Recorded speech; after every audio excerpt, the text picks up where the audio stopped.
Hey everybody. My wife and I were camped at Lost Dutchman State Park along the Apache Trail in mid-January 2026. We had done some research before we went, and because we wanted to drive down Fish Creek Hill and wanted to see what kind of shape it was in.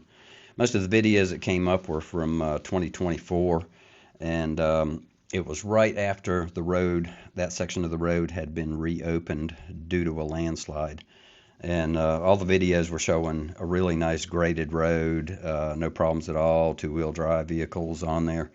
But when we went, it was an entirely different story.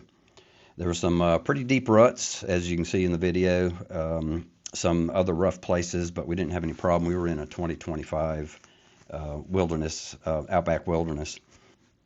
So you might not need four-wheel drive or all-wheel drive going down, but you probably ought to have some clearance because you can see some of these ruts were pretty deep and a pretty good suspension. So as far as coming back up, you might want a little more than two-wheel drive, not really sure. We did not come back up this way. Didn't want to take a chance that there'd be another vehicle coming down and us being on the outside where you could go off the cliff real easy.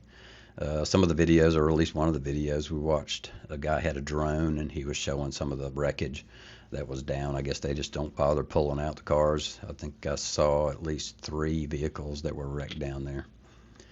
So we continued down. We got an early start, so we didn't see anybody else on the road until we got past Fish Creek Bridge, where the road flattens out and still a little washboardy. It's got some ruts in it, but it's a little bit wider and not as hairy going down. So what we did is we continued on to Apache Lake, went down there, and then after Apache Lake, the road turns back to pavement. Continued on to Roosevelt Dam from there, and then we took the long way around back to the campground. That's all the voiceover I'm going to do. We did make it down to Fish Creek Bridge without incident, and then we continued on. I've got some video showing the condition of the road from there up until Apache Lake, where the road turns into pavement again.